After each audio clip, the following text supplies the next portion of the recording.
નમસ્કાર, હું શ્વેતા હેડલાઇન ન્યૂઝના ટોપ 20 બુલેટિનમાં આપનું હાર્દિક સ્વાગત કરું છું।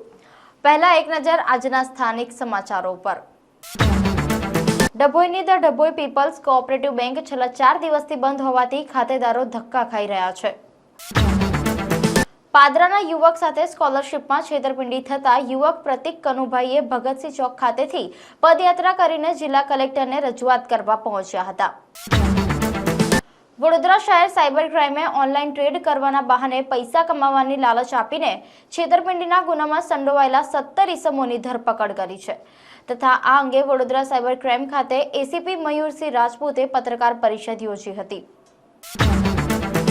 ઇન્ડિયા ગઠબંધનના નેજા હેઠળ શહેર કોંગ્રેસ સમિતિ આપ અને શિવસેના દ્વારા સ્માર્ટ મીટર સામે આક્ષેપો કરીને અલકાપુરી વિદ્યુત ભવનથી વિરોધ સાથે રેલી યોજી કલેક્ટરને આવેદનપત્ર આપી રજૂઆત કરી હતી। એર ઇન્ડિયાને બોમ્બની ધમકી મળતા ફ્લાઇટ દિલ્હીમાં જ રોકી દેતા મુસાફરોમાં ભય ફેલાયો હતો અને આજે જે ફ્લાઇટ બપોરે વડોદરા એરપોર્ટ પહોંચતા મુસાફરોએ રાહતનો શ્વાસ લીધો છે।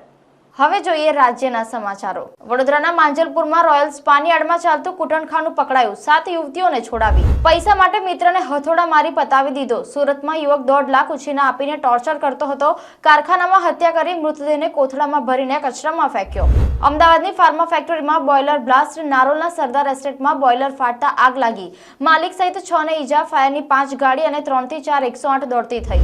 રાજકોટમાં ચકચારભર્યો કિસ્સો, પતિ સાસુ સસરાએ પુત્રવધુના અતરંગ દ્રશ્યો વાયરલ કર્યા। ગુજરાત હાઈકોર્ટ લાલઘુમ।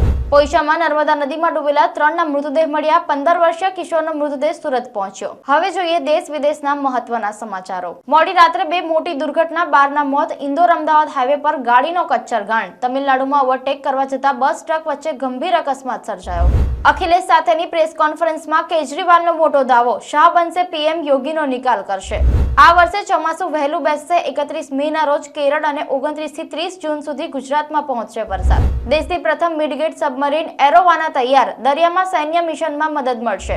ભારત ચંદ્ર પર પહોંચી ગયું અને આપણે ત્યાં ખુલ્લી ગટરો, પાકિસ્તાનના સાંસદે દેશને અરીસો બતાવ્યો। હવે જોઈએ મનોરંજનના સમાચારો। 15 કરોડની ફીની માંગ ન સ્વીકારાતા અનિલ કપૂરે હાઉસફુલ 5 છોડી।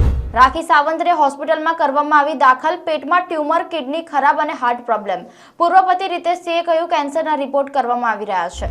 ઈજાગ્રસ્ત હાથ સાથે કાન ફિલ્મ ફેસ્ટિવલ માટે રવાના થઈ ઐશ્વર્યા, દીકરી આરાધ્યા પણ આવી નજર, કિયારા પણ એરપોર્ટ પર જોવા મળી। મારું કામ પતી જશે તો હું જતો રહીશ, કરિયરના સવાલો પર વિરાટ કોહલીનું મોટું નિવેદન, ફેન્સ ચોંક્યા। ભારતીય ફૂટબોલના સુવર્ણ યુગનો અંત, ભારતીય ફૂટબોલ ટીમના કેપ્ટન સુનિલ છેત્રીએ કરી સંન્યાસની જાહેરાત। તો આ હતી દેશની 20 મોટી ખબરો। મને અને હેડલાઇનની ટીમને રજા આપશો। ફરી મળીશું નવા સમાચારો અને નવા વિષયો સાથે। નમસ્કાર।